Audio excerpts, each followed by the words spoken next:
Je dis à l'État, je suis au garde à vous pour la Guadeloupe, je surveille pour les sargasses, pour le retrait, pour tous les dossiers qui concernent la Guadeloupe.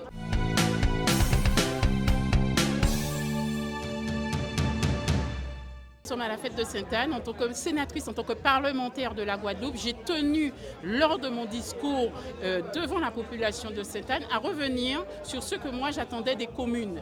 Et la ville de Sainte-Anne a retenu un thème, ma ville, mon chantier.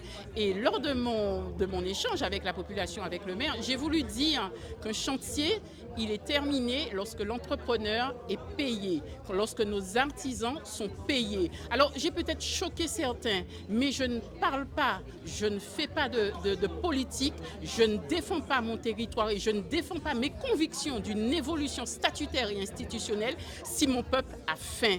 Et donc j'ai voulu devant l'État, devant le sous-préfet, dire que nous nous mettons en ordre de marche, en ordre de bataille pour pouvoir faire avancer la Guadeloupe. Et comment pouvons-nous faire avancer la Guadeloupe? Nous ferons avancer la Guadeloupe par nos entrepreneurs, par nos artisans. Et pour qu'ils avancent, ces entrepreneurs, ces artisans, il faut les payer. Moi, j'irai le 7 août prochain à la région, une deuxième réunion après la CTAP concernant le BTP. Nous irons en région pour avoir ces listes où nous verrons les entreprises qui sont en difficulté, en tout cas les entreprises où l'État doit de l'argent, les entreprises où le département doit payer, la région doit payer et que les communes aussi doivent payer. Et la première réunion, qu'est-ce qu'elle a dit mercredi dernier, mercredi avant-hier? Eh bien, elle a dit que voilà, la région s'engageait à avancer sa dotation issue de l'octroi de mer et en demandant, en incitant les communes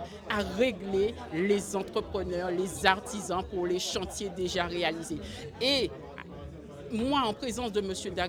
Gadarkan de la Fédération du bâtiment et des travaux publics, je lui ai dit, vous vous engagez à terminer vos chantiers que vous avez commencés. Je sais que le plus souvent, vous avez des difficultés, mais engagez-vous à terminer vos chantiers. Et moi, je demande aux collectivités, que ce soit les communes, la région, le département, de régulariser la situation de ces entrepreneurs, de ces artisans. Parce que l'entrepreneur, il ne faut pas voir que les gros entrepreneurs, il faut voir nos petits artisans. Et les petits artisans, ce sont nos pères et mères de famille. Et quand moi, on me parle d'entrer en bataille pour l'évolution institutionnelle et statutaire, je dis à mon parti, et je l'ai dit et je le redis à mon parti, j'irai à la bataille quand j'aurai des réponses pour l'eau. Et l'eau, je vais demander la réponse à l'État. Nous devons demander à l'État de nous accompagner. Les EPCI sont en incapacité financière de régulariser la dette du SIAG et l'État le sait.